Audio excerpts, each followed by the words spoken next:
विशालाक्षं कम्बुकण्ठं स्मितशुभगमुखं स्वादरे न्यस्तवेणु श्यामं शान्तं त्रिभङ्गं रविकरवशनं भूषितं वैजयन्त्या वन्दे वृन्दावनस्थं युवतिशतव्रतं ब्रह्मगोपालवेशं। हा कृष्णकरुणा सिन्धु दीनबन्धु जगत्पते गोपेषु गोपिकान्त श्रीराधाकान्त नमस्तुते।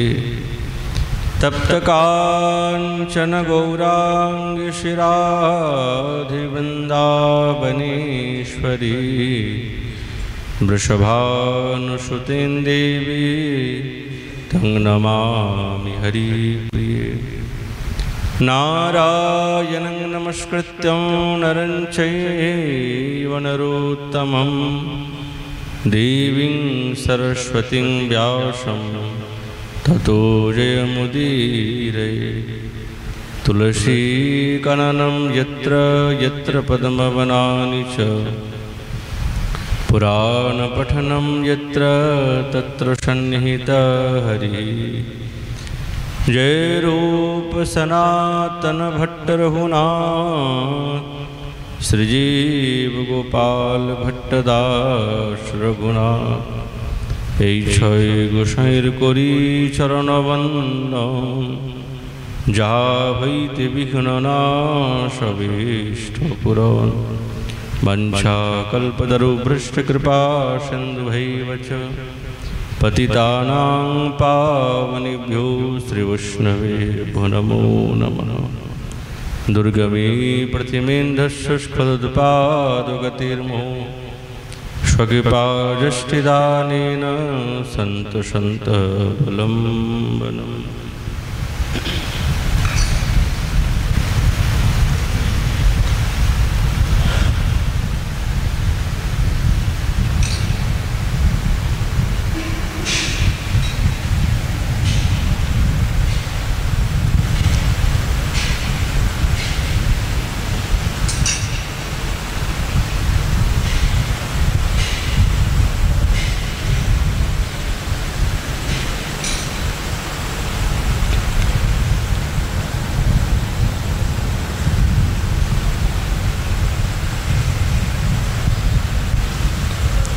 ओम नमो भगवते वासुदेवाय। श्री श्री बिलाप कुसुमांजलि देवी दुख कुलसागरोदरे दूयमानमति दुर्गतं जनं तं कृपा प्रबलनौकयाद्भुतं प्रापय स्वपदपंकजालयम्। कलिजुग पावन अवतार नदिया बिहारी लाल श्री कृष्ण चैतन्य महाप्रभु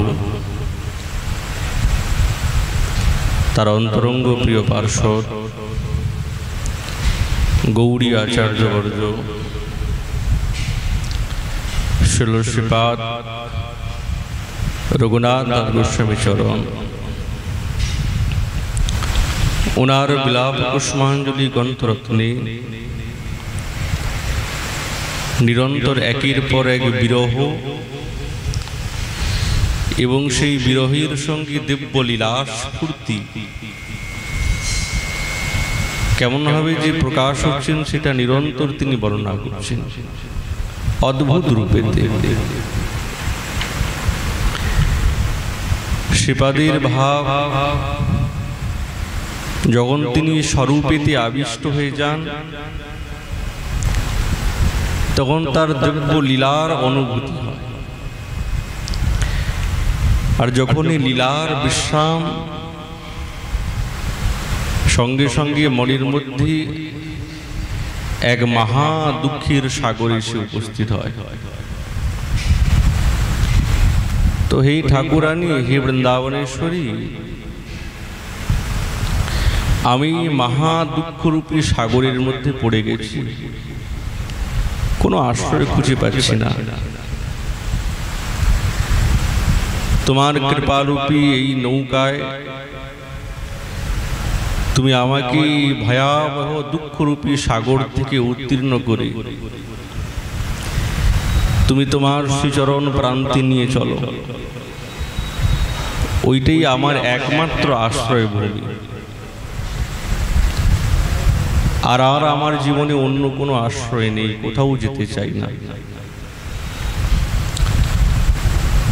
শ্রীপাদে রাধা দাস্যৈক জীবাতু এবং মঞ্জুরি ভাবের আবিষ্টি এত গভীর যে ঠাকুরানী ছাড়া মনের মধ্যে অন্য কোনো বিষয়ের চিন্তা নাই, তিনি ছাড়া আমার জীবনে কোনো আশ্রয় নেই। উনি আমার জীবনের সর্বসর্বা। যদি এই দেহে প্রাণও চলে, সেই প্রত্যেকটি প্রাণীর নিঃশ্বাস প্রশ্বাসে ঠাকুরানীরই নিঃশ্বাস। অন্য কোনো ভাবনা শ্রীপাদের হৃদয়ের মধ্যে নাই। নিরন্তর কোনো না কোনো সেবাতে মত্ত থাকেন। শ্রীপাদ দিব্যলীলা স্ফূর্তি করিয়ে দিলেন যে যার রূপামৃত রসঘন মূর্তিকে এক বিন্দু আস্বাদন করার জন্য, যার একটু কটাক্ষ দৃষ্টিপাতের কারণে যিনি মূর্ছাকে প্রাপ্ত হয়ে যায়, সেই বৃন্দাবনেশ্বরী শ্রীপাদ কিঙ্করী, সেই প্রেমময়ী বৃন্দাবনেশ্বরীর দাসিত্বের পরিচয় তো আমাদের চাই। শ্রীপাদ অনুভবের কথা বলতে গিয়ে নিজের পরিচয়ের জ্ঞাপন এবং সাধকের পরিচয়ের জ্ঞাপনটা করিয়ে দিলেন। যেই পরিচয় পরম দয়ালু কৃপাময় শ্রী গুরুদেব আমাদের করিয়ে দিয়েছেন। যদি এতটুকু পরিচয় আমরা না জানতাম, তাহলে আমাদের জীবনটাই একবারেই শূন্য হয়ে যেত, কিছুই পেলাম। পরিচয়টা পেয়েছি, এটা অনেক বড় পাওয়া। যেরকম শাস্ত্রে বলে আত্মজ্ঞানীর দরকার নিজেকে চেনা, কিন্তু আমাদের আচার্যগণ আত্মজ্ঞানের উপরেও তাদের কিছু গবেষণা আছে। আর যে এই গবেষণা কেবলমাত্র শ্রীপাদ এবং আমাদের আচার্যগণই দিতে পেরেছেন, এছাড়া আর কেউ দিতে পারে না। আমরা কেবলমাত্র আত্মজ্ঞান পর্যন্ত আমরা ছিলাম, কিন্তু শ্রীপাদ বলছেন এইটাই আমাদের যথার্থ পরিচয় নয়, যে নিজেকে চেনা। নিজের পরিচয় তো আমরা জানতাম না, তপস্যা করেও পেতাম না।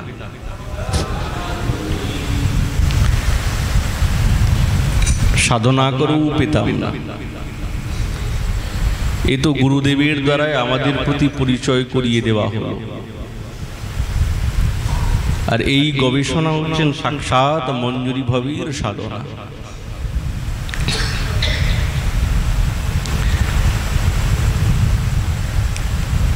আর যদি এই সাধনাতে এই অনুভবের সঙ্গে না অগ্রসর হতে পারি, তাহলে জীবনের একটা অনেক বড় ব্যর্থতা।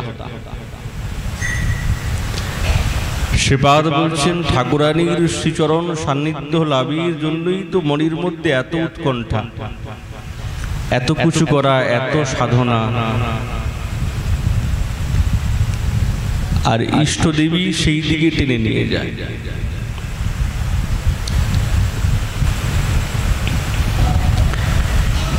তুমি আমার নিরন্তর চিন্তার মধ্যে থাকো, আমার স্বপ্নের মধ্যে থাকবে, তবেই তো আমার হৃদয়ের মধ্যে কিছুটা দুঃখ নির্বাপিত হবে, আশ্বস্ত হবে। শ্রীপাদ ওই জন্য তো আর্তনাদ করে বলছেন, কি একটু সাড়া দাও, অল্প তুমি তো আমার, তোমাকে ছাড়া তো জানি না। আমি তোমার জন্য এই অনন্য সময়ে প্রতীক্ষাতে বসে আছি। ওই জন্য উৎকণ্ঠাময় দিব্য আরতি, অনির্বচনীয় প্রার্থী। এই জগতে সবকিছুই তুচ্ছ হয়ে গেছে। যখন বৃন্দাবনেশ্বরীর কথা মনের মধ্যে আসে, এই জগতে যাবতীয় বস্তু, যাবতীয় কথা সবই তুচ্ছ হয়ে যায়।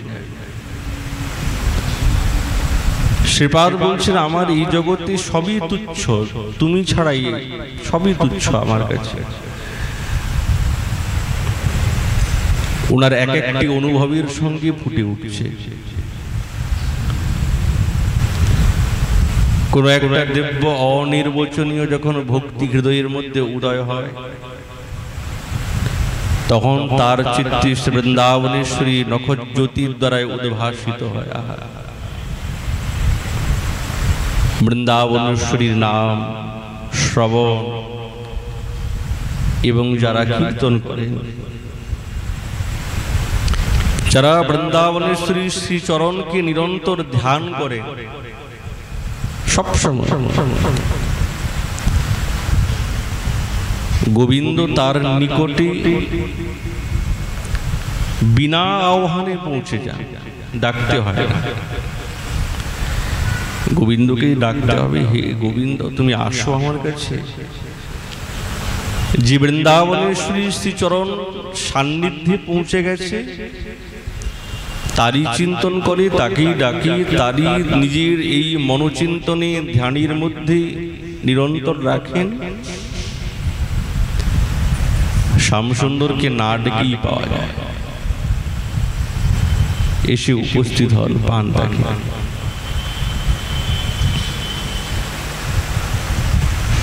শ্রীমদ্ ভাগবতে বলছেন না, শ্যামসুন্দর যার কথা শ্রবণকারীর হৃদয়ে প্রবিষ্ট হয়ে নিজেই তার চিত্তের সমস্ত কামনা বাসনা সবকিছু দূর করে দেয়, পরিষ্কার করে দেয়। কাদের হৃদয়ে? নিয়োজনের হৃদয়ে। শূন্যতাং স্বকথাং কৃষ্ণ পুণ্য শ্রবণ কীর্তন হৃদন্তস্থো হি অভদ্রাণি বিধুনোতি সুহিৎসতাম। যারা নিরন্তর ঠাকুরানীর কথা চিন্তন করেন না, এই হৃদয়ে কোনো মালিন্য থাকবে? এই হৃদয়ে কোনো কপটতা থাকবে? কোনোদিন থাকতে পারে?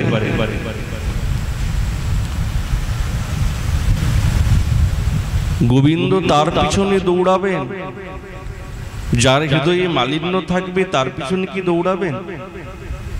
যার হৃদয়ে কপটতা থাকবে তার পিছনে কি সাক্ষাৎ শ্যামসুন্দর দৌড়াবেন? বলছে না না, বৃন্দাবনেশ্বরীর নাম নিলে গোবিন্দকে পাওয়া যায়, ঠিকই কথা, কিন্তু নামটাও তো সেইভাবে নিতে হবে।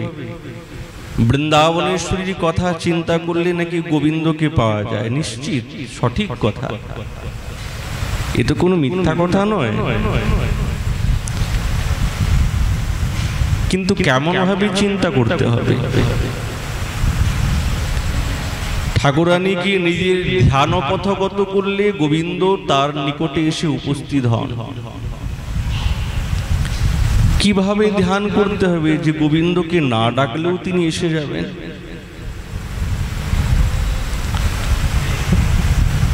বুঝে হৃদয়ের মধ্যে কোনো মালিন্য থাকা যাবে না, কোনো কপটতা থাকা যাবে না। বিষয়ের দ্বারায় চিত্ত বিরূষিত হলে সে অপ্রাকৃত নাম নেওয়া সত্ত্বেও কিন্তু গোবিন্দ সেই দিকে তাকান না। ঠাকুরানীর নামেতে মহত্ব তো আছে, রাধা নামে সর্বোত্তম। তাহলে কি নামের মহিমা কোনো কম যে গোবিন্দ শুনবেন না তার কথা? যে নামের মহিমা কম নয়, নাম তো নামই, নাম নামই অভিন্ন। রাধা নাম এবং সাক্ষাৎ ঠাকুরানী একই, ভিন্ন না। কিন্তু মন যখন কলুষিত থাকে, মনের মধ্যে যদি বিষয়ের চিন্তন থাকে, এই রকম ভাবনার দ্বারা যদি রাধা নাম ডাকি তো তার প্রভাবে অনেক কিছু পেতে পারি। লাভ, পূজা, প্রতিষ্ঠা, বৈভব, এটি একটি পক্ষ, এইগুলো পেয়ে যাব। কিন্তু বৃন্দাবনেশ্বরী যে সাক্ষাৎ দিব্য প্রেম, এই প্রেমের অনুসন্ধান কিন্তু এই জীবনে হবে না, এই জীবনে হবে না। শ্রীল জীব গোস্বামী পাদ একবারে পরিষ্কার বলেছে, সবকিছু ত্যাগ না করলে এবং মন শুদ্ধ না হলে, আর সেই নাম যদি উচ্চারণ করি তো গোবিন্দ তদ ধাবতী হবেন না, সেই রসের আস্বাদন পাওয়া যাবে না। ওই জন্য শৃণ্বতাং স্বকথা কৃষ্ণ পুণ্য শ্রবণ কীর্তন হৃদন্তস্থো হি অভদ্রাণি বিধুনোতি সুহিৎসতা। কখনো কখনো আমাদের একটু ভুল হয়ে যায়, বৃন্দাবনেশ্বরীর প্রতি ভালোবাসতে গিয়ে গোবিন্দের প্রতি একবারে অবহেলার ভাবনা এসে যায়। যেহেতু এইটি দরকার, এটাই তো মঞ্জরি হাবির সাধনার মূল, কিন্তু সেই স্তরে না পৌঁছে কিন্তু এই ভাবনা আসা কঠিন ব্যাপার। একটা স্তর আছে তো, ওই স্তরে পৌঁছে গিয়ে তবে গোবিন্দ প্রতি তুচ্ছ তাচ্ছিল্য ভাবনা বা তিরস্কারাত্মক ভাবনা তখন জাগবে, আর সেইটি হচ্ছেন প্রেমের প্রকাশ, সেইটি প্রেমের প্রকাশ। নালে চমৎকারিতার মতন যদি করতে থাকি তাহলে কিন্তু হবে না। ওই জন্য সাধকের ভুল হয়ে যায়, সাধকের ওই জন্যে এখানেই বলছেন অনুভব। এই অনুভব, শ্রীপাদ অনুভব শব্দটা প্রয়োগ করেছেন। এই অনুভব না থাকলে কিন্তু হবে না, ভুল হয়ে যায়। সবই পেলাম, গুরুদেব আমাদেরকে একাদশ স্বরূপের ভাবনামৃত সেই মঞ্জুরি ভাবনা দিলেন, সবকিছু পেয়েছি, কিন্তু মহারাজ হচ্ছে না কেন? হচ্ছে না কেন? আমার তো হচ্ছে না, বসলেই তো হচ্ছে না। কোথাও না কোথাও কোনো না কোনো ত্রুটি এসে যাচ্ছে, ত্রুটি থাকলে তো হবে না। হ্যাঁ, অভ্যাস তো করতেই হবে, কিন্তু অভ্যাসটা সঠিক হবার চাই, অভ্যাসটা সঠিক হবার চাই। 2 আর 2 4ই হয়। আপনি যতই অভ্যাস করুন 5 করতে পারবেন না। মানে কেন অভ্যাস করছে? বলছে 2 আর 2কে 5 করতে চাই। কেন অভ্যাস করছেন? ইটটা ঘষছেন,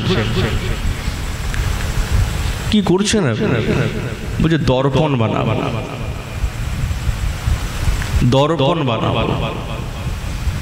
ও ওই জন্য অভ্যাস করছেন? বলছে হ্যাঁ, দেখি ঘষি, ঘষতে ঘষতে একদিন না একদিন দর্পণ হবে।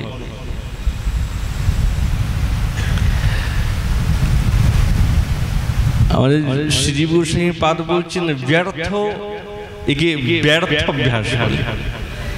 এই অভ্যাসে কাজ হবে না। অভ্যাস করতে হবে, যেই অভ্যাসের মূল স্থিতি সঠিক সঠিক মূল স্থিতি, সেই বিষয়কে নিয়ে যদি অভ্যাস করি তাহলে সঠিক হবে। ওই জন্য অনুভূতি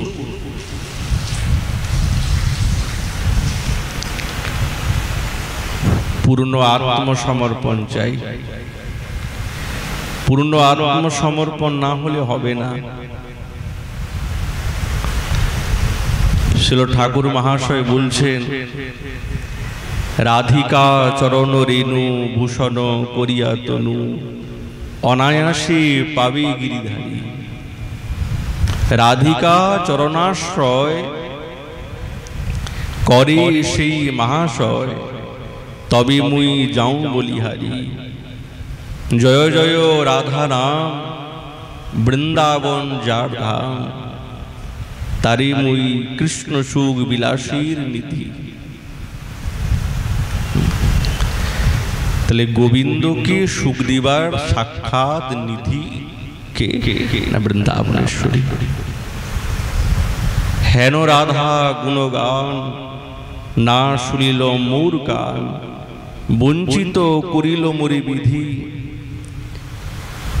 তার ভক্ত সঙ্গ সদা, রসলীলা প্রেম কথা, যে করে সে পায় ঘনশ্যাম। ইহাতে বিমুখ যে, তার কবু সিদ্ধ নাই, না শুনিয়ে যেন তার নাম। এর মানে ঠাকুর মহাশয়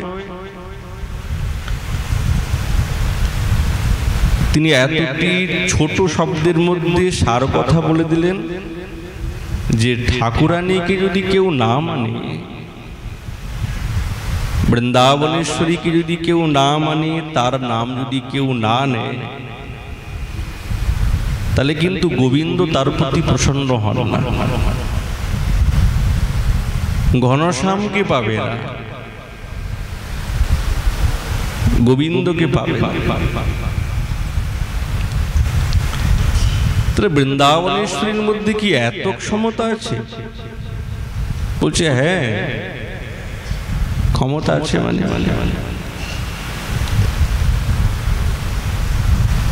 শ্রীপাদ সম্বোধন করেছেন দেবী। এই দেবী কোনো ঐশ্বর্যাত্মক শব্দ নয়, এটা মাধুর্যময় শব্দ। দেবী বলেছেন কেন? দেবী কহি দ্যোতমানা পরমা সুন্দরী। তিনি হচ্ছেন পরমা সুন্দরী। মহাভাব থেকে এই সৌন্দর্যের প্রকাশ। এই সৌন্দর্য এই জগতের সৌন্দর্য নয়, এই জাগতিক সৌন্দর্য নয়। এই সৌন্দর্য আজকে ভালো লাগছে, কালকে ভালো লাগছে, পরশু ভালো লাগবে, তারপরের দিন কিন্তু আর ভালো লাগবে না, আর ভালো লাগবে না। কিন্তু শ্রীপাদ যেই সৌন্দর্যের কথা বলছেন, এই সৌন্দর্য যত দর্শন হবে তত ভালো লাগবে, তত আনন্দ বর্ধন হবে হৃদয়। কেন? তিনি হচ্ছেন পরমা সুন্দরী। এইরকম সৌন্দর্যের খনি আর কোথাও নাই, আর কোথাও নেই, কুত্রাপি পাওয়া যাবে না।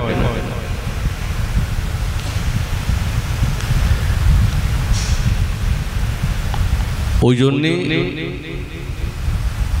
দেবী সম্বোধন করেছেন, হে দেবী। এই দেবী শব্দের অর্থ হচ্ছে তিনি সাক্ষাৎ আরাধ্যা।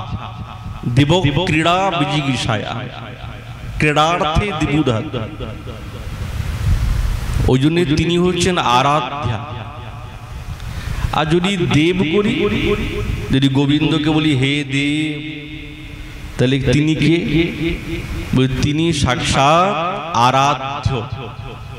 পরস্পর পরস্পর উভয়ের আরাধ্য আরাধিকা। পরস্পর পরস্পর পরস্পরেরই আরাধনা করে।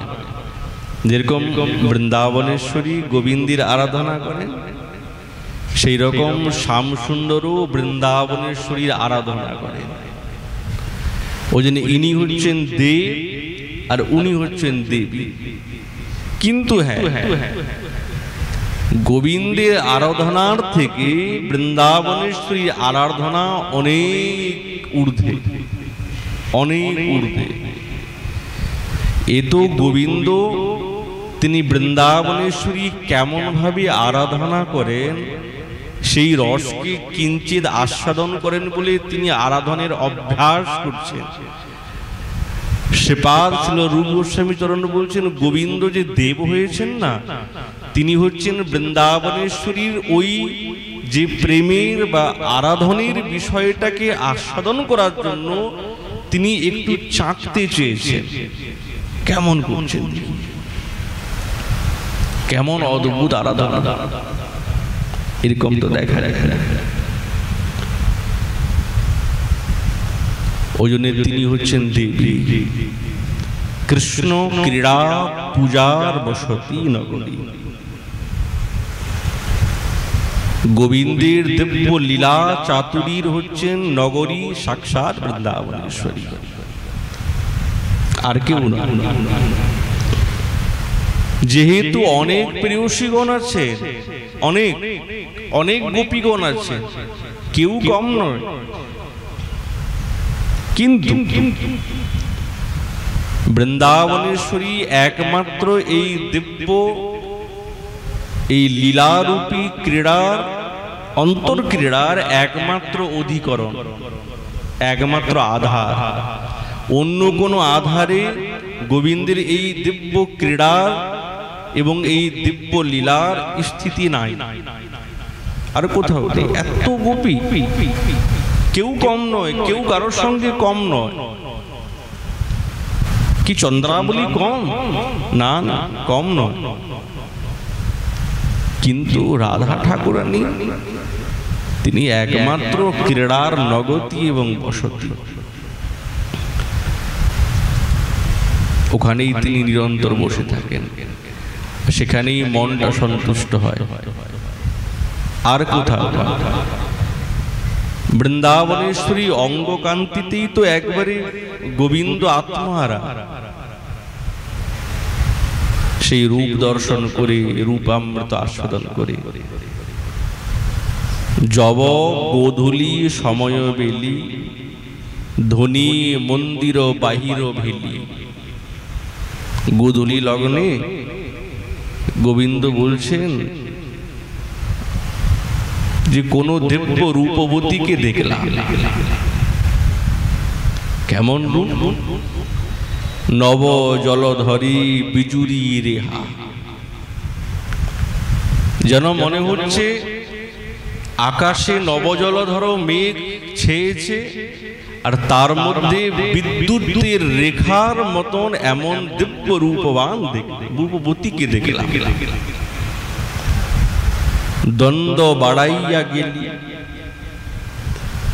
এখন মনের মধ্যে ভাবতে আরম্ভ করলেন, গোবিন্দ কি দেখলাম? কি কোনো বিদ্যুৎ দেখলাম, না কোনো দিব্য রূপামৃতের এই নয়ন চষক পান করলাম? কি দেখলাম?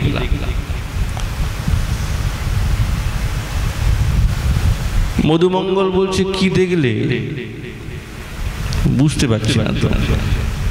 ধনী অল্প বয়সী বালা, জনু গাঁথনি পুহপমালা। কি সুন্দর, যেন সুন্দর পুষ্পের মালা পরিধান করেছেন, অল্প বয়স্কা কিশোরী। বাড় হলো থরি দর্শনী, আসনা পুরল বাড়ল মদন জ্বালা। অল্প দর্শনে মনটা ভুলল না, মন চায় আরো দর্শন করতে, আরো আস্বাদন করতে, আরো দেখতে। ওই একবার দেখেছি তো আমার হৃদয়ের মধ্যে দিব্য প্রেমের জ্বালা বাড়তে আরম্ভ করেছে, কমে নাই। কমবে কি করে? ধনী গৌরী কলেবর নুনা, জনু আচরে উজোর সোনা। কেমন জানো তো? ক্ষীণোদরী, নুনা মানে ক্ষীণ, আর দিব্য উজ্জ্বল বর্ণ। উজোর যেরকম উজ্জ্বল বর্ণ সোনা, তপ্ত কাঞ্চন গৌরাঙ্গী, ঠিক এইরকম দিব্য রূপে প্রতিভাত হচ্ছে। এইরকম রূপ দেখলাম। বাহ! আর কি দেখলে? কেশরী জিনিয়া মা ঝিরি খিনি, দুলহ লোচন কোনা। আবার নয়ন বড় চঞ্চল, ধ্বনি ঈষদ হাসনি শনি, মুঝে হানল নয়ান বাণী, চিরঞ্জীব রহু পঞ্চগৌড়েশ্বর, কবি বিদ্যাপতি ভনে। আবার না মুচকি মুচকি হাসি।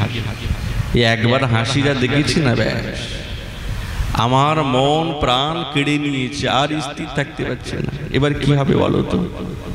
ছটফট করতে আরম্ভ করেছে। যার রূপ লাবণ্যে, যার অনন্ত মাধুর্যেতে গোবিন্দের চিত্তকে আকৃষ্ট করে নেয়, তার কিঙ্করী হচ্ছেন শ্রীপাদ, রসের কিঙ্করী। যেরকম সাক্ষাৎ এক একটা লীলারস ফুটে উঠছে। বৃন্দাবনেশ্বরীকে বলছেন, ঠাকুরানী আমি তো তোমার সেবা করতে চাই, আর সেবা রসেই আমি মগ্ন হতে চাই। আর এই সেবা দিয়ে আমার মনটা সন্তুষ্ট হবে, আমি আর কিচ্ছু চাই না। কবে তুমি আমাকে নিজের সেবাতে নিযুক্ত করবে?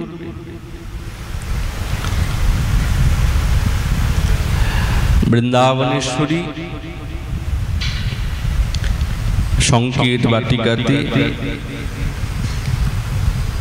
গোবিন্দের উদ্দেশ্যে তিনি অভিসারিকা হয়েছেন। তো বহু অপেক্ষার পর কিন্তু গোবিন্দ আসেন। প্রায়শ সংকেত বাটিকাতেই গোবিন্দের সঙ্গে বৃন্দাবনেশ্বরীর সাক্ষাৎকার হয়। ওই নামই হচ্ছে সংকেত বাটিকা। সংকেত, যেখানে সংকেতিত হয় দিব্য লীলারস আস্বাদনের জন্য, ওই জন্য নাম হয়েছে সংকেত বাটিকা।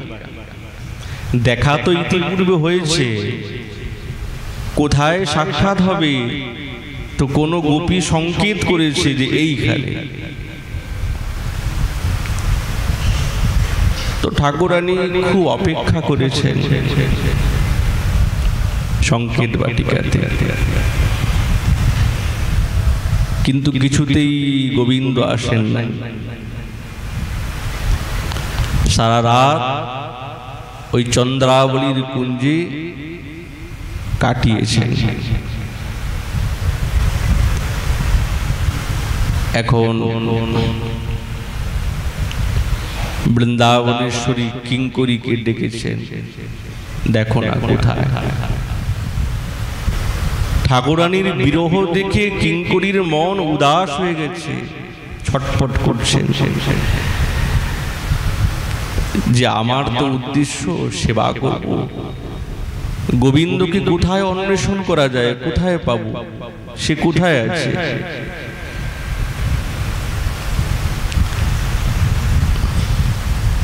তার সঙ্গে সাক্ষাৎকার করতে হবে।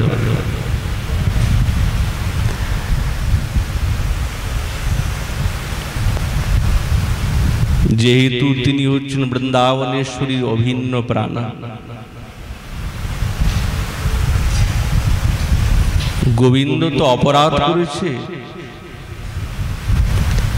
কিঙ্করীর সঙ্গে সাক্ষাৎকার।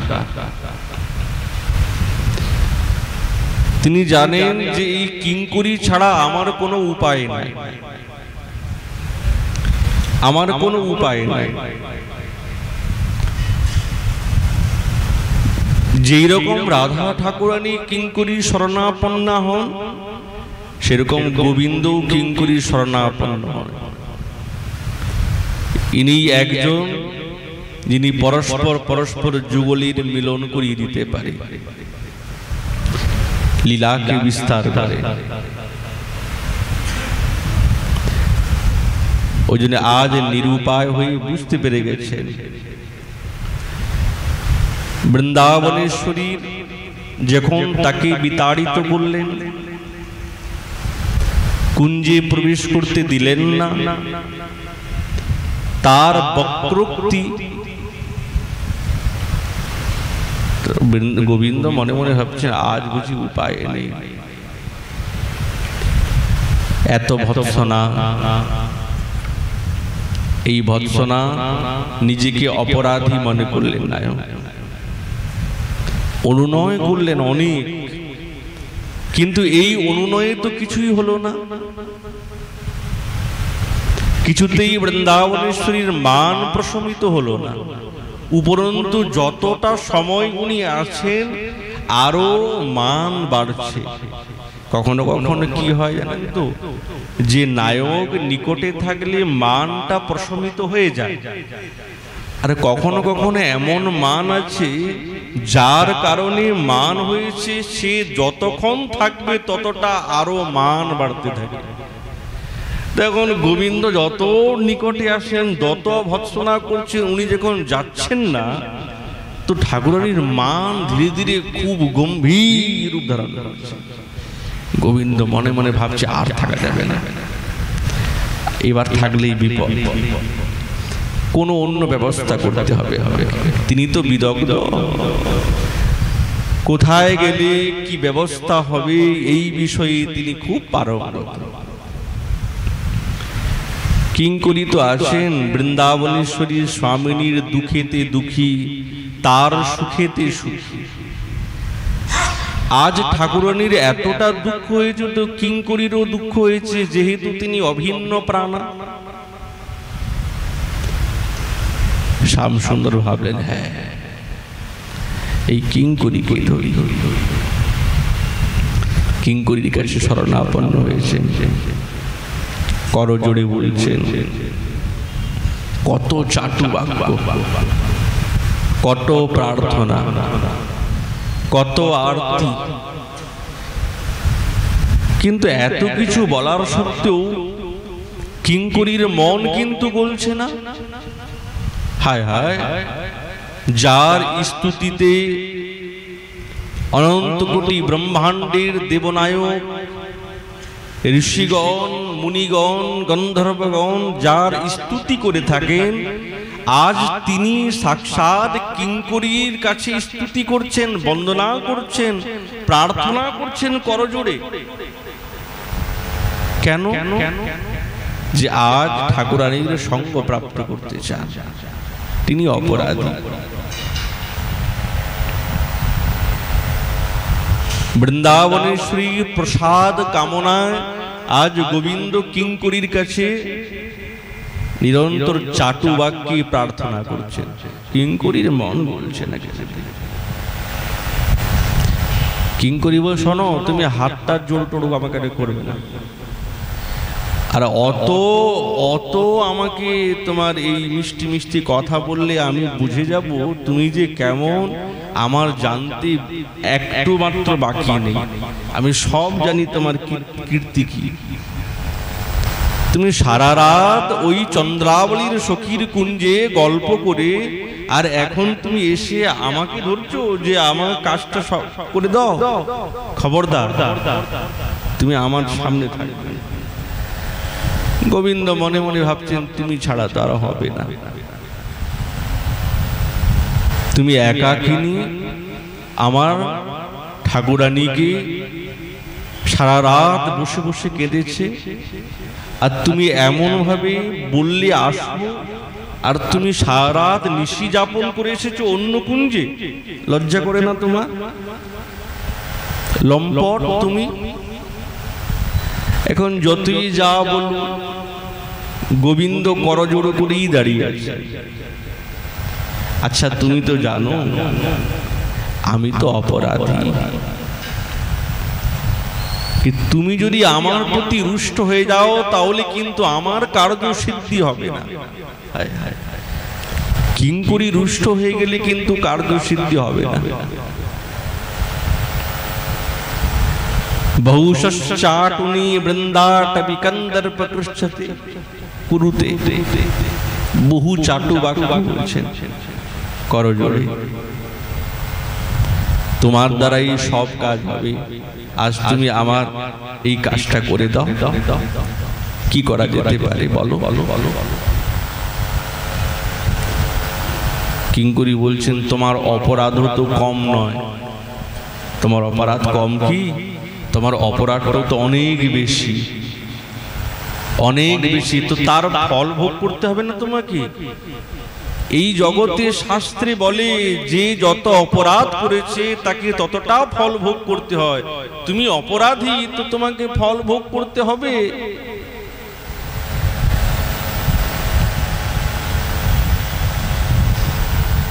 ওই জন্য তুমি যেরকম কর্ম করেছো তার ফল ভোগ করো। আমি চললাম, আরে থামো থামো থামো, কোথায় যাবে? আরে তুমি এই প্রকার আমাকে ছেড়ে চলে গেলে কি করে হবে? শোনো না, কিছু একটা বিধান বলো।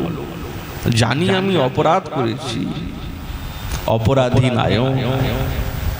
আজ রাধা কিঙ্করীকে প্রসন্ন করার জন্য কাকুতি বিনতি করছেন। ঠাকুরানীকে প্রসন্ন নয়, কিঙ্করীকে প্রসন্ন করার জন্য। রাধা দাসৈক জীবাতু, তাকে প্রসন্ন করার জন্য তার প্রতি কাকুতি বিনতি করছেন। এইরকম কোথায় দেখা যায়? কোথাও পাওয়া যায়? কোথাও পাওয়া যায় না। জানে আজ যদি আমি কিঙ্করীকে প্রসন্ন করে দেই তাহলে আমার কার্য সিদ্ধ হয়ে যাবে। যখন খুব আকুতি বিনতি করছেন, কিঙ্করীর মনটা একটু গলে গেল। ঠিক আছে, তুমি যখন এত প্রার্থনা করছো, তুমি যখন বুঝতে পেরেছো তোমার অপরাধ হয়েছে, আচ্ছা ঠিক আছে, দেখা যাক কি হয়। না না, এরকম বলো না। কি হয় বললে হবে কি? কোনো বিধান তোমাকে করতে হবে। দেখো, আমি কিন্তু তোমার জন্য একবার চেষ্টা করতে পারি, বেশি কিন্তু করতে পারবো না।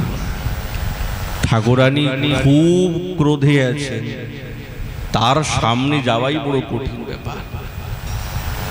এখন যাওয়া যাবে না। কিন্তু তুমি যখন বলছো আমি একবার চেষ্টা করে দেখতে পারি, যদি তিনি প্রসন্ন হন তবে কিছু না কিছু একটা হবে। গোবিন্দের মনের মধ্যে কিছুটা যেন মনে হচ্ছিল দেহের থেকে প্রাণটা বেরিয়ে যাচ্ছে, একটু আশ্বাস পেলেন। যাক, যখন কিঙ্করী বলেছে আমার বিশ্বাস আছে কাজ হবে, হবে কাজ। তুমি এখানে বসো, আমি একা একা বসবো কোথায়? আমাকে নিয়ে চলো তুমি। দেখো, নিয়ে তো যাচ্ছি, তুমি কিন্তু ভিতরে আসবে, বাইরে থাকবে। দেখবো কেমন স্থিতি, তারপরে তার কথা। তোমার যে কাজটা করে দেবো আমার না বিশ্বাস হচ্ছে না, আমার বিশ্বাস হচ্ছে না। তুমি আবার তো করবে। না না, এরকম বলো না, বিশ্বাস করো আমার প্রতি। আর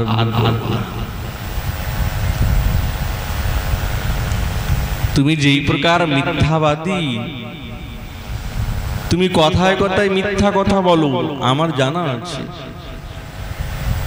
তুমি লম্পট, তবে স্বভাব চরিত্র ভালো নয়। গোবিন্দ বলছেন এত চেষ্টা করে প্রসন্ন করলাম, আবার সেই পুনরায় সেই আগের কথা। দেখো না, যে কথা হয়ে গেছে হয়ে গেছে, এখন বর্তমানের কথা চিন্তা করো। বর্তমানে তো এখন ভালো হয়েছে। বলছে হ্যাঁ, এখন তোমার ভাষা ভাব ভঙ্গির দ্বারা বোঝা যাচ্ছে কিছুটা ভালো তুমি হয়েছে, ঠিক আছে, তাহলে চেষ্টা করি তোমার জন্য। রাধা কিঙ্করীর তিরস্কার রূপী রসামৃত পান করে গোবিন্দ আনন্দে বিভোর। কষ্ট পাচ্ছেন, আনন্দে বিভোর। এটি তো আস্বাদন করতে চান কি কবে তিরস্কার করব। হে বৃন্দাবনেশ্বরী, তোমার নাগরকে আমি কবে তিরস্কার করে আর এই কুঞ্জের থেকে বিতাড়িত করব। কি সেবা! গোবিন্দ তো ইতিপূর্বে অনেক চেষ্টা করেছেন। ইতিপূর্বে বৃন্দাবনেশ্বরীর মানকে ভঞ্জন করার জন্য উনার কাছে যত প্রকারের বিদ্যা ছিল সব বিদ্যা তিনি প্রয়োগ করেছেন, কিন্তু আজ সমস্ত বিদ্যাতে তিনি বিফল হয়েছেন। যখন সব বিদ্যাতে বিফল হয়ে গেছেন তখন কিঙ্করীর কাছে এসেছেন।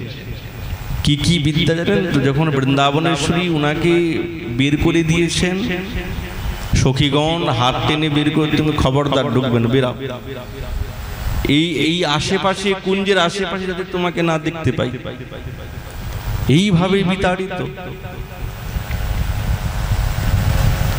এখন গোবিন্দ করছেন কি, যে কোনো প্রকারে একবার যদি কুঞ্জের ভিতরে ঢুকতে পারি তারপরে তো আমি আমার কলা বিন্যাস করতে আরম্ভ করব। আমাকে তো ঢুকতেই দিচ্ছে না। ঢুকলে তবে তো কিছু না কিছু করা যায়। যদি আমি ঢুকতেই না পারলাম তাহলে কি করে কি হবে? মনে যদি ঢুকতেই না পারলাম তাহলে মনের ভাবকে পরিবর্তন করব কি করে? আমাকে ঢুকতেই তো দিচ্ছে না। তো গোবিন্দ কি করেছেন? কোন না কোন কুঞ্জের থেকে এই গোপীগণের পোশাককে চুরি করেছে, কোন না কোন কুঞ্জের থেকে দিব্য পোশাক। আর গোবিন্দ করেছেন কি সুন্দর ঘাগরা পরেছেন, কাঞ্চুলি পরেছেন, খুব শৃঙ্গার, একবারে দিব্য রূপবতী। যতই রূপবতী হোক কিন্তু পুরুষের চলন, তার অঙ্গের গঠন এবং সুকুমারী তার চলন, তার গঠন, তার ভাবভঙ্গি তো আলাদা। রসশাস্ত্রে নারীগলের চলনে তার ভাবভঙ্গির বিস্তার একবারে আলাদা, দেখলেই বুঝে যাবে। ইতি ঈশ্বরম পরিভাষিত, জীব গোস্বামী পাদ বলে ঈশ্বরও পরিভাষিত, এটা কেউ তৈরি করে না, স্বাভাবিক। এখন গোবিন্দ সুন্দরভাবে ঘাগরা পড়েছেন, যাবতীয় গয়নাগাটি সব পড়েছেন, যত ছিল সব গয়নাগাটি পরে নিয়েছেন, একটাও বাকি রাখে না। বড় বড় কুণ্ডল, গলায় হার, হাতে চুড়ি, অনেক রকমের চুড়ি একবারে ভরে গেছে, চরণে নূপুর, নাকে নোলক, এসব পরেছে। এখন পড়েছেন তো ঘুমটো ডেকেছেন, ঘুমটো খুলে চললে তো চিনতে পেরে যাবে, ঘুমটো ডেকেছে। আর কি গজগামিনী ছনছন ছনছন, বা গোপীগণ বলছেন এই গোপী তো কাউকে আর কারোর সঙ্গে কথা বলছে না, কিন্তু কথা বললে তো বুঝতে পেরে যাবে কথা বলছে না, চলছে মহারাজ গজগামিনী ছনছন ছনছন করে চলছে। সকলে তাকাচ্ছে, কোথায় ঢুকে যাচ্ছে। বৃন্দাবনেশ্বরী চরণের নূপুরের ধ্বনি শুনেই বুঝতে পেরে গেছে। ও কিঙ্করীকে বলছে, এই দিকে আয়, তুলসী, তুলসী, এই দেখ, ওই যে আগে সুবল স্ত্রী বেশ ধারণ করে আমাদেরকে এবং গুরুজনকে বঞ্চনা করত, সুবল যদি নারীর বেশে সেজে যায় না, কেউ চিনতে পারে না যে নারী না পুরুষ। তারই সখা আমি বুঝতে পেরে গেছি, চলন বলনে অঙ্গভঙ্গিতে আমি বুঝতে পেরে গেছি ওই বিদ্যা তার কাছ থেকে শিক্ষা করে এসেছে, সুবলের কাছ থেকে। ওই সুবল মাঝে মাঝে ওই পোশাক টোশাক গুলো পরে, স্ত্রী বেশ সাজে, তার কাছ থেকে শিখে এসেছে। খবরদার ওকে ঢুকতে দিবি না, আবার ছল চাতুর করে ঢুকতে চায়। তুলসী দৌড়ে গেলে, শোনো ও মোহিনী, মোহিনী। গোবিন্দ চুপচাপ আছে, কিছু বলে না। আমি সব জানি তুমি মোহিনী, সকলের মনকে মোহিত করো। আহা কি সুন্দর নূপুর। ঘাগরাটা কোথায় পেলে? উত্তরীটা কার? এটা এটা তো চেনা চেনা মনে হচ্ছে, চন্দ্রাবলী। গোবিন্দ চুপ চুপ করে আছে।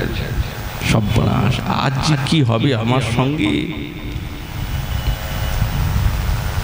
যদি সারা জীবনের মতন এই বেশে সাজিয়ে রেখে দেয় এরা কুঞ্জির মধ্যে, আর যদি বিরতি না দেয় তাহলে তো বিপদ হবে।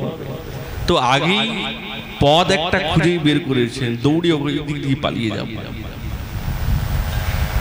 তুলসী বলছে কি ব্যাপার, এগুলো কোথায় পেলে? চেনা চেনা মনে হচ্ছে। হাতটা ধরে ফেলেছে। মোহিনী, এখানে তো কোনো অসুর নাই, না দেবতা আছে যে তুমি তাদের মনকে মোহিত করতে এসেছো। এখানে তো কেউ নাই যে তুমি মোহিত করবে। আর তোমার মোহনবিদ্যা এখানে চলবে না। এখানে তো সমস্ত আমাদের মতন গোপীগণ আছে, এখানে কোনো অসুর নাই। তো অসুর নাই, তুমি ছল চাতুরি করবে না, খবরদার, যাও এখান থেকে, বেরাও, তুমি বেরাও। আবার দেখো নারী বেশে এসে গেছে, হ্যাঁ, চুড়ি পরে, হ্যাঁ, উত্তরী ঘাগরা পরে এসে গেছে। শোনো, তোমার ছল চাতুরি আমাদের জানতে বাকি নাই।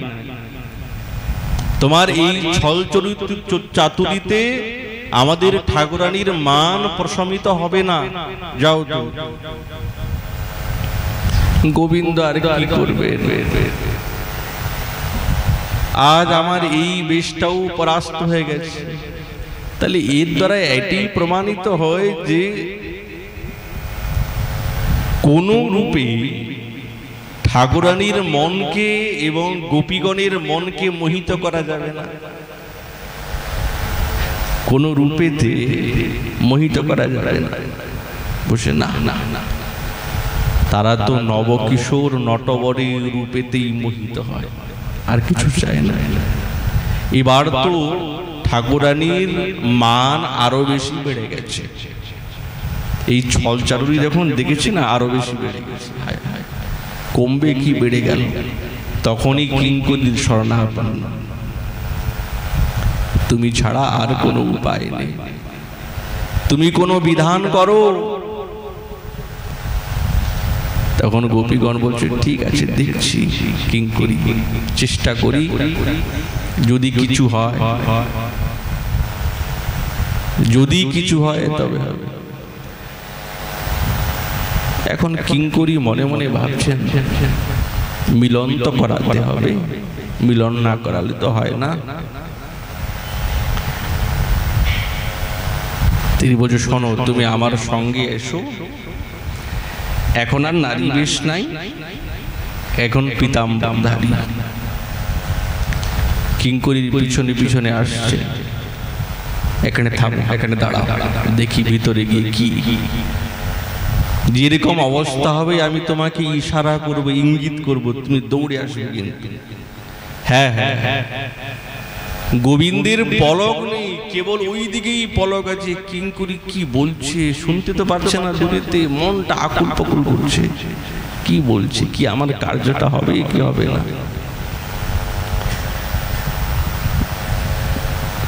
ঠাকুরানী মনে মনে ভাবছে খুব রোষ, খুব রোষ। কিঙ্করী বলছেন, রাই এত ক্রোধ করলে কি করে হবে, একটু শান্ত হও। শান্ত কি করে শান্ত, কেমন আমার সঙ্গে ব্যবহার করলো দেখ। কিঙ্করী মনে মনে ভাবছেন গোবিন্দের গুণ গাই, গোবিন্দের গুণ গাইলে এই গুণের মধ্যে এমন ক্ষমতা আছে যে ঠাকুরানীর যে মান বা অভিমান একটু কমবে।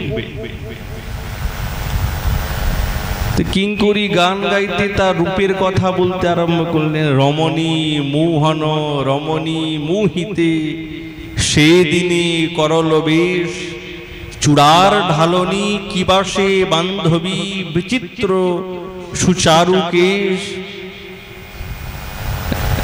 মরিহেম মালে বেড়িয়া দুধারে, তাহাতে মুক্তার মাল প্রবাল গাঁথিয়া, তাহে থির দিয়া, দেখো না শোভিতে ভালো, নব নব ফুলে মল্লিকার মালে, ভ্রমরা ধাওল কোটি, পরিমল আসে উড়ি বৈশে তাসে, কিবা তাহে পরিপাটি, দু কানে শোভিত কদম্বের ফুল, কি শোভা কহিব তাই, ময়ূর শিখণ্ড ঝলমল করে, তাহা সে উড়িছে বায়, রমণী রমণ করিতে যতন, নাগর শেখর রায়, এমন মূরতি সুখের আরতি, দ্বিজ চণ্ডীদাস গায়। যখন বৃন্দাবনেশ্বরী না গোবিন্দের রূপের কথা শুনলেন, মনের মধ্যে অনুরাগ জেগে গেল। আর অনুরাগটা এমন ভাবে জেগেছে না, এখন ইচ্ছা করলেও বলতে পারছেন না।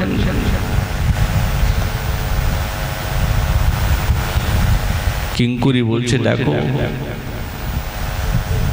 তোমার জন্য সাক্ষাৎ কেমন ভাবে বিলাপ করছে না গো, তোমার সৌন্দর্যে মুগ্ধ, তোমার প্রসাদ পেতে চায়। তুমি এমন ভাবে যদি মান করে বসে থাকো তাহলে কি করে হবে বলো। এখন মানকে প্রশমিত করো। সে তোমার প্রসাদের লোভেচ্ছু, সে প্রাপ্ত করতে চায় তোমাকে, তুমি তার প্রতি প্রসন্ন হও। গোবিন্দের হয়ে প্রার্থনা করছে। কিঙ্করীর কথা বৃন্দাবনেশ্বরী মানবেন না, এ তো কোনদিন হতে পারে না, বরঞ্চ গোবিন্দের কথা নিষেধ করতে পারে। কিন্তু কিঙ্করীর কথা কোনদিন ঠাকুরানী নিষেধ করতে পারেন না। কিঙ্করী বলছেন, দেখো তুমি যদি তার প্রতি এইরকম মান অভিমান করে রাখো বেশিক্ষণ, যদি সে তোমাকে উপেক্ষা করে চলে যায় তাহলে কি হবে বলো তো। তাহলে তো তোমার আবার অনুতাপ এসে উপস্থিত হবে, আবার এই কলহকে অন্ত করার জন্য কোনো না কোনো দূতিকে পাঠাতে হবে তাকে আনার জন্য। শোনো, তিনি যেন তোমাকে পরিত্যাগ করে না চলে যায়, তার আগেই তুমি তার প্রতি প্রসন্ন হও। যখন কিঙ্করী বৃন্দাবনেশ্বরীকে এই রকম বললেন, বৃন্দাবনেশ্বরীর মানটা কিছুটা ঈষৎ কোমল হল। যখন কমেছে, একটু মন্দীভূত হয়েছে, তো সঙ্গে সঙ্গে গোবিন্দের দিয়ে কেবল তাকালেন। গোবিন্দ সঙ্গে সঙ্গে বুঝতে পেরে গেছে, একবারে দৌড়ে গললগ্নি কৃতবাস আর চরণের কাছে এসে বসে গেছে। বসে আছেন তো, কিঙ্করী ইশারা করছে, আরে চরণটা ধরে পেল, ক্ষমা চাও, ক্ষমা না চাইলে কিছু হবে না। গোবিন্দ বুঝে গেছে, সঙ্গে সঙ্গে সাষ্টাঙ্গে প্রণাম করে ক্ষমা চাইছে, আমার বড় ভুল হয়ে গেছে, খুব ভুল, আমি অপরাধী। তুমি আমার প্রতি এইরকম দৃষ্টিপাত না করলে আমি তো বাঁচতে পারবো না, কিছুতেই বাঁচতে পারবো না। চোখের জলে বুক ভেসে যাচ্ছে। গোবিন্দের দৃষ্টি পড়ল বৃন্দাবনেশ্বরী শ্রী চরণের দিকে। সেই চরণের মধ্যে বিন্দু বিন্দু ঘর্ম বিন্দু, যেন মনে হচ্ছে এই শ্বেত কণাগুলি কিসের? শ্বেত কণা, যেন রক্ত কোকোনদ পুষ্পের মধ্যে দিব্য এই শিশিরের বিন্দুগুলি পড়েছে। কেমন লাগে সুন্দর।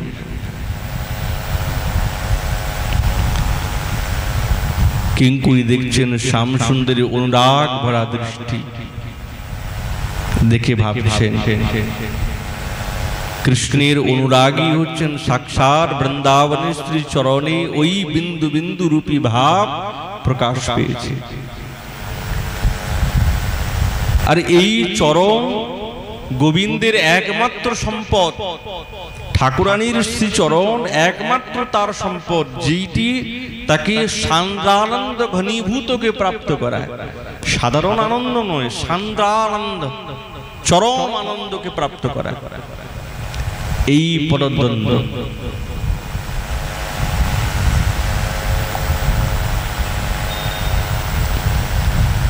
আজ গোবিন্দ সেই চরণকে নিজের বুকের মধ্যে ধারণ করলেন। কি দিব্য মানান্ত তো হলো। বৃন্দাবনেশ্বরী তো মান রাখতে পারেন না, এইভাবে তার চির সুন্দর তিনি এইভাবে ভূমিতে বুলুন্টিত হচ্ছেন, কি করে থাকতে পারে? চির অনুরাগী মিলল দুহু কুঞ্জে, আবেশে কহয়ে ধ্বনি রস পরিপুঞ্জে।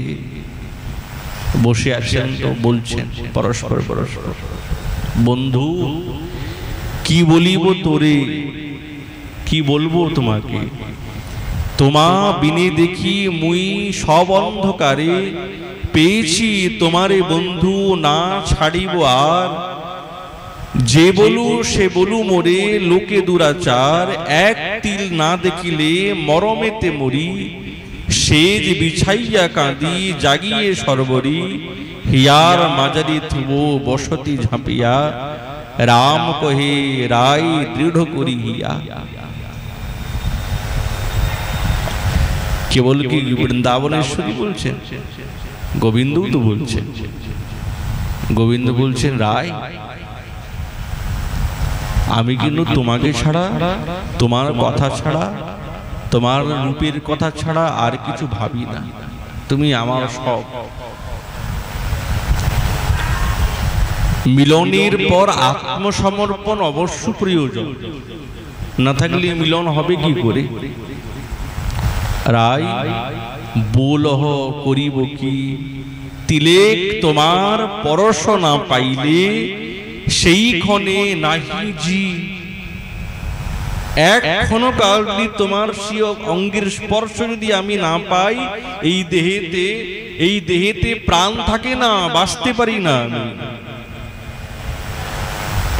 তোমার অঙ্গের সরস পরশ পাইলে যে সুখ উঠে, বুকের ভিতরে বান্ধিয়া রাখিয়ে ছাড়িতে পরাণ ফাটে।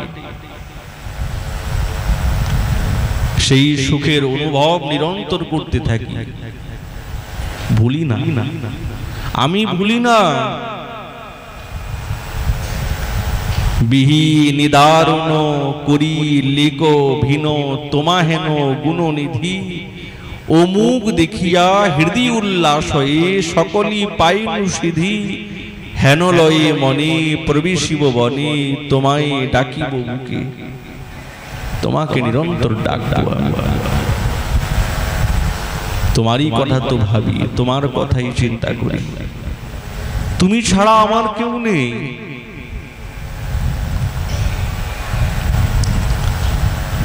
বৃন্দাবনেশ্বরীর সঙ্গে যখন শ্যামসুন্দরীর দিব্য দিব্য রসাত্মক মিলনের ভাবনা আরম্ভ হয়, তখন কিঙ্করীগণ নিরন্তর সেই মিলনের ভাবকে দর্শন করেন, সেই যুগল মাধুরীর আস্বাদন নিরন্তর করতে থাকে। এই আস্বাদনের জন্যই তো কিঙ্করী, আর কি পারে, আর কার পক্ষে সম্ভব?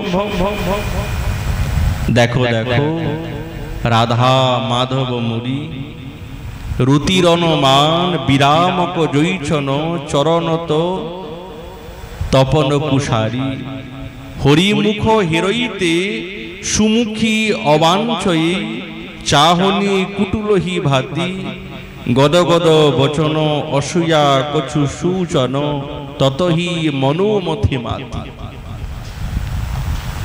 পরস্পর পরস্পরের বার্তালাপ, পরস্পর পরস্পর দিব্য উন্মাদে বিভোর হয়ে যান, আর সেই রস কিঙ্করী নিরন্তর আস্বাদন করেন। কিঙ্করী যুগল রসের উপাসনে এবং যুগল রসকে নিরন্তর আস্বাদন করছেন, কিন্তু রাধা দাসৈক জীবাত, এই গোবিন্দের প্রতি এমন ভাবে প্রেম কেন? বলছে রাধা ঠাকুরানীর আনন্দের জন্য, বৃন্দাবনেশ্বরীর আনন্দের জন্য এত প্রচেষ্টা আর এত গোবিন্দের প্রতি সহায়তা এবং মিলনের ভাবনা।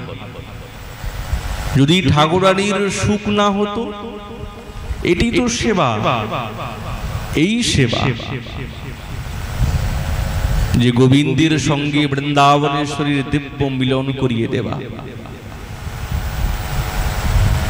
এই সেবা প্রাপ্ত করা সাধকের মূল উদ্দেশ্য। সেবা একের পর এক এই দিব্য লীলাগুলিকে তিনি স্ফূর্ত প্রাপ্ত করিয়ে আমাদের কাছে সুন্দর রূপে বিনিয়ে তুলে তুলেছেন। কোথা থেকে জানতাম রাধা গোবিন্দের এই দিব্য নিকুঞ্জ লীলা কেমন ভাবে সেবা হয়, কিভাবে সেবার পরিপাটি হয়। যদি সেবার আমাদেরকে না শিখাতেন বা না পরিচয় দিতেন,